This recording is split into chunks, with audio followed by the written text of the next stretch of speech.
Tense की series का यह हमारा 10वां वीडियो है। इस वीडियो में हम लोग फ्यूचर इंडेफिनिट टेंस के बारे में पढ़ेंगे। तो सबसे पहले हम लोग इसके पहचान के बारे में डिस्कस कर लेते हैं। इसका पहचान है, इस टेंस के वाक्यों के अंत में गा, गी, गे आदि शब्द आते हैं। जैसे तुम कल एक पत्र लिखोगे, तो यहाँ पर अंत में क्या आया है? गे आया है। मैं अपना पाठ याद करूंगा, इसमें भी लास्ट में गा आया है। अब हम लोग इसके अफर्मेटिव सेंटेंस के बारे में डिस्कस करेंगे। अफर्मेटिव सेंटेंस यानी सकारात्मक वाक्य। इसका रूल है आई और वी के साथ शैल तथा अन्य सभी सब्जेक्ट्स के साथ विल और वर्ब का फर्स्ट फॉर्म लिखते हैं। आई और वी के साथ शैल और सभी सब्जेक्ट्स के साथ विल का प्रयोग और वर्ब का फर्स्ट फॉर्म प्रयोग करते हैं। अब हम लोग इसको सूत्र के माध्यम से समझते हैं। सूत्र इसका है, सब्जेक्ट सबसे पहले लिखेंगे, फिर विल या शैल, फिर मेन वर्ब का फर्स्ट फॉर्म और फिर ऑब्जेक्ट। अब हम लोग इसको एग्जाम्पल की सहायता से और अच्छे से समझते हैं। एग्जाम्पल पहला है, हम बाजार जाएंगे। तो सबसे पहले हम लोगों को क्या लिखना है? सब्जेक्ट लिखना है। और इस सेंटेंस में सब्जेक्ट है हम की इंग्लिश वे, वी। अब आई और वी के साथ किसका प्रयोग करते हैं? शैल का प्रयोग करते हैं। तो हम लोग सब्जेक्ट भी लिखने के बाद लिखेंगे शैल और फिर वर्ब का फर्स्ट फॉर्म। यहाँ पे वर्ब क्या है? जाना, और जाना की इंग्लिश क्या होती है? गो। तो लिखेंगे वी शैल गो। और कहीं जाने के लिए प्रीपोजिशन टू लगाया जाता है, तो लिखेंगे टू। और ऑब्जेक्ट यहाँ पर है बाजार यानी मार्केट। क्या हो गया? We shall go to market. हम बाजार जाएंगे। नेक्स्ट एग्जाम्पल देखते हैं। वे फुटबॉल खेलेंगे। तो सबसे पहले क्या करना है? सब्जेक्ट लिखना है। सब्जेक्ट क्या है सेंटेंस में? वे की इंग्लिश दे। अब दे के साथ किसका प्रयोग करते हैं? विल का प्रयोग करते हैं। तो हम लोग सब्जेक्ट दे लिखने के बाद लिखेंगे विल। उसके बाद में मेन वर्ब का फर्स्ट फॉर्म। यहाँ पे वर्ब क्या है? खेलना, और खेलने की इंग्लिश क्या होती है? प्ले। फिर ऑब्जेक्ट लिखते हैं। ऑब्जेक्ट क्या है सेंटेंस में? फुटबॉल। लिखेंगे play football. They will play football. वह फुटबॉल खेलेंगे। नेक्स्ट एग्जाम्पल देखते हैं। वह तुम्हारी सहायता करेगी। तो सबसे पहले क्या करना है? सब्जेक्ट लिखना है। सब्जेक्ट क्या है इस सेंटेंस में? वह की इंग्लिश यहाँ पर क्या हो जाएगा? क्योंकि करेगी तो यहाँ पर फेमिनिन जेंडर है, और फेमिनिन जेंडर के लिए वह की इंग्लिश सी लिखा जाता है। तो सबसे पहले सब्जेक्ट लिखेंगे हम लोग सी, और इसके साथ किसका प्रयोग करेंगे? विल का प्रयोग करेंगे। तो लिखेंगे सी विल। उसके बाद में वर्ब का फर्स्ट फॉर्म। यहाँ पे क्या है? सहायता करना, यहाँ पे वर्ब है, तो लिखेंगे सहायता करने की इंग्लिश हेल्प। और किसकी सहायता कर रही है? तुम्हारी यानी यू। क्या हो गया? सी विल हेल्प यू। वह तुम्हारी सहायता करेगी। नेक्स्ट एग्जाम्पल देखते हैं। मोहन आएगा। तो सबसे पहले सब्जेक्ट लिखेंगे। सब्जेक्ट क्या है यहाँ पर? मोहन। लिखेंगे मोहन। इसके साथ किसका प्रयोग किया जाएगा? विल का प्रयोग किया जाएगा। तो मोहन के बाद हम लोग लिखेंगे विल। उसके बाद में वर्ब का फर्स्ट फॉर्म। यहाँ पे आना क्या है? वर्ब है, और आने की इंग्लिश होती है कम।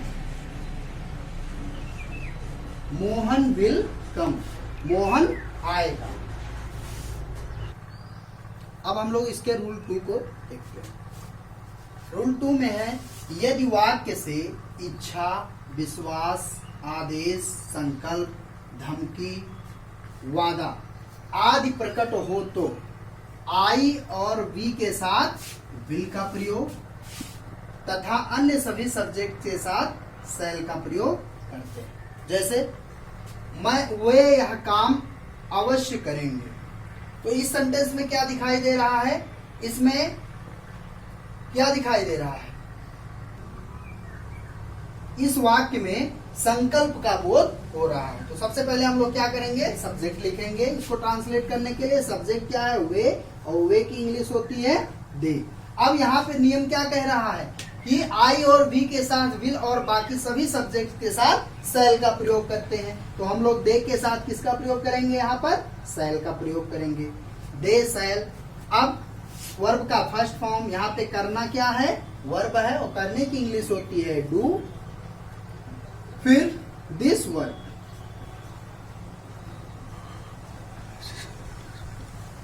दे शैल डू दिस वर्क, वे यह काम अवश्य करेंगे। अब हम लोग इसके निगेटिव सेंटेंस के बारे में देखते हैं। निगेटिव सेंटेंस यानी नकारात्मक वाक्य। हम लोग इसके सूत्र को देखते हैं। सबसे पहले इसका सूत्र है, सबसे पहले सब्जेक्ट लिखते हैं, फिर विल या शैल, फिर नॉट, उसके बाद मेन वर्ब का फर्स्ट फॉर्म, फिर ऑब्जेक्ट। अब हम लोग इसको एग्जाम्पल की सहायता से समझते हैं। पहला एग्जाम्पल है, वह आज स्कूल नहीं जाएगा। तो सबसे पहले हम लोगों को क्या करना है, सब्जेक्ट लिखना है। सब्जेक्ट क्या है इस सेंटेंस में, वह, और वह की इंग्लिश यहाँ पर लिखेंगे ही। ही के साथ किसका प्रयोग किया जाता है, विल का प्रयोग किया जाता है। तो हम लोग यहाँ पर क्या लिखेंगे, विल लिखेंगे। ही के बाद लिखेंगे विल, उसके बाद में नहीं के लिए नॉट लिखेंगे, ही विल नॉट। फिर मेन वर्ब का फर्स्ट, यहाँ पे वर्ब क्या है, जाना, और जाने की इंग्लिश क्या होती है, गो।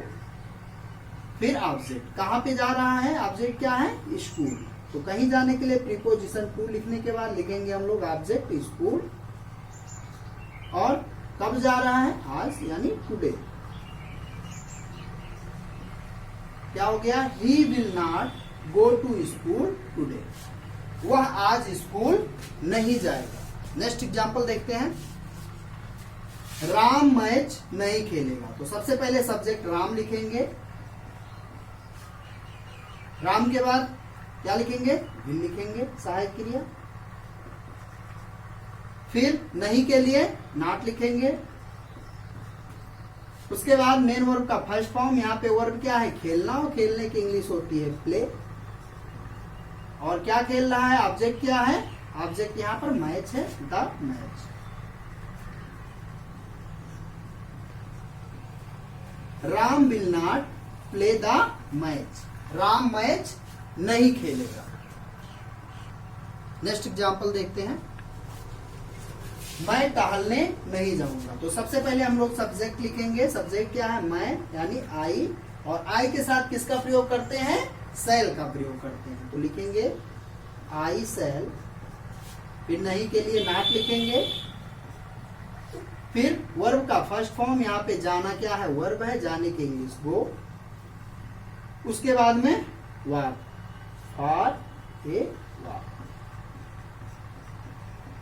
क्या हो गया, I shall not go for a walk, मैं टहलने नहीं जाऊंगा। अब हम लोग इसके इंट्रोगेटिव सेंटेंस को देखते हैं। इंट्रोगेटिव सेंटेंस यानी प्रश्नवाचक वाक्य। इंट्रोगेटिव सेंटेंसेस में यदि वाक्य के आरंभ में क्या हो, तो सबसे पहले विल या शैल लिखते हैं, उसके बाद सब्जेक्ट, फिर मेन वर्ब का फर्स्ट फॉर्म, फिर ऑब्जेक्ट। अब हम लोग इसको एग्जाम्पल की सहायता से और अच्छे से इसको समझते हैं। पहला एग्जाम्पल है, क्या रीना गीत गाएगी। तो सबसे पहले हम लोग देखेंगे कि जो सब्जेक्ट है उसके साथ सबसे पहले विल लगेगा या शैल लगेगा। तो यहाँ पर रीना के साथ किसका प्रयोग किया जाएगा, विल का। तो सबसे पहले क्या के लिए हम लोग लिखेंगे, विल। विल के बाद हम लोग लिखेंगे सब्जेक्ट रीना, फिर मेन वर्ब का फर्स्ट फॉर्म, यहाँ पे वर्ब क्या है, गाना, और गाने की इंग्लिश होती है सिंग। और फिर ऑब्जेक्ट, यहाँ पे गीत है, ए सॉन्ग। क्या हो गया, will Reena sing a song, क्या रीना गीत गाएगी। नेक्स्ट एग्जाम्पल देखते हैं, क्या तुम दिल्ली जाओगे। तो सबसे पहले हम लोगों को यहाँ सब्जेक्ट देखना है कि इसके साथ किसका प्रयोग किया जाता है, विल का या शैल का। तो यहाँ पर भी विल का प्रयोग सबसे पहले करेंगे। विल के बाद लिखेंगे सब्जेक्ट। सब्जेक्ट क्या है, तुम, और तुम की इंग्लिश यू। फिर मेन वर्ब का फर्स्ट फॉर्म, यहाँ पे जाना वर्ब है, जाने की इंग्लिश गो। फिर object, will you go to Delhi. Will you go to Delhi, क्या तुम स्कूल दिल्ली जाओगे। नेक्स्ट एग्जाम्पल देखते हैं, क्या हम अपना पाठ याद करेंगे। तो सबसे पहले क्या करना है हम लोगों को, यहाँ पर सब्जेक्ट देखना है, यहाँ पे सब्जेक्ट है हम, और आई और बी के साथ किसका प्रयोग करते हैं, सेल का प्रयोग करते हैं। तो सबसे पहले यहाँ पर क्या के लिए लिखेंगे, सेल। फिर हम लोग लिखेंगे सब्जेक्ट, सब्जेक्ट क्या है यहाँ पर, हम की इंग्लिश होती है वी। फिर मेन वर्ब का फर्स्ट फॉर्म, यहाँ पे वर्ब क्या है, याद करना, यानी कि लर्न, सेल वी लर्न। और फिर यहाँ पर अपना की इंग्लिश लिखेंगे आवर, और ऑब्जेक्ट है यहाँ पार्ट यानी लेसन। क्या हो गया, shall we learn our lesson, क्या हम अपना पाठ याद करेंगे। अब हम लोग नेक्स्ट एग्जाम्पल को देखते हैं। नेक्स्ट एग्जाम्पल में है मोहन यहाँ क्यों आया। इस सेंटेंस में हम लोगों को दिखाई दे रहा है कि इसमें प्रश्न सूचक शब्द क्यों बीच में आया है। तो इसका नियम हम लोगों ने पहले भी पढ़ा है कि जब प्रश्न सूचक शब्द बीच में आता है तो उसकी इंग्लिश सबसे पहले लिखते हैं। तो सबसे पहले हम लोग प्रश्न सूचक शब्द क्यों की इंग्लिश लिखेंगे यहाँ व्हाई। उसके बाद में विल या शैल लिखना है सब्जेक्ट के अकॉर्डिंग। तो यहाँ पर सब्जेक्ट मोहन है, तो मोहन के साथ किसका प्रयोग होता है, विल का, तो हम लोग लिखेंगे विल। उसके बाद सब्जेक्ट लिखेंगे विल या शैल के बाद मोहन। फिर मेन वर्ब का फर्स्ट फॉर्म, यहाँ पे वर्ब है आना, आने की इंग्लिश कम, और कहाँ आ रहा है, यहाँ आ रहा है, तो यहाँ की इंग्लिश है। क्या हो गया, why will Mohan come here, Mohan यहाँ क्यों आएगा। अब हम लोग इंट्रोगेटिव निगेटिव सेंटेंस को पढ़ते हैं। इंट्रोगेटिव निगेटिव सेंटेंस यानी प्रश्नवाचक निषेधात्मक वाक्य। तो इसमें क्या होता है, जब वाक्य प्रश्नवाचक और निषेधात्मक दोनों होता है तो उसमें सब्जेक्ट और वर्ब के बीच में नॉट लगा देते हैं। अब हम लोग इसको सूत्र के द्वारा अच्छे से समझते हैं। सूत्र इसका हो जाता है विल या शैल प्लस सब्जेक्ट प्लस नॉट, फिर मेन वर्ब का फर्स्ट फॉर्म, फिर ऑब्जेक्ट। अब हम लोग इसे एग्जाम्पल की सहायता से समझेंगे। क्या तुम वहां नहीं जाओगे। तो सबसे पहले हम लोगों को क्या करना है, यहाँ पर सब्जेक्ट देखना है कि सब्जेक्ट इसके साथ, सब्जेक्ट के साथ सहायक क्रिया विल लगेगा या शैल लगेगा। तो यहाँ पर तुम है यानी इसके साथ किसका प्रयोग करेंगे, विल का। तो सबसे पहले क्या के लिए यहाँ पर लिखेंगे विल, विल के बाद लिखेंगे सब्जेक्ट, सब्जेक्ट क्या है तुम की इंग्लिश यू। फिर नहीं के लिए नॉट लिखेंगे। फिर मेन वर्ब का फर्स्ट फॉर्म, यहाँ पे वर्ब जाना है गो, और कहा जा रहा है, वहां जा रहा है यानी there. Will you not go there, क्या तुम वहां नहीं जाओगे।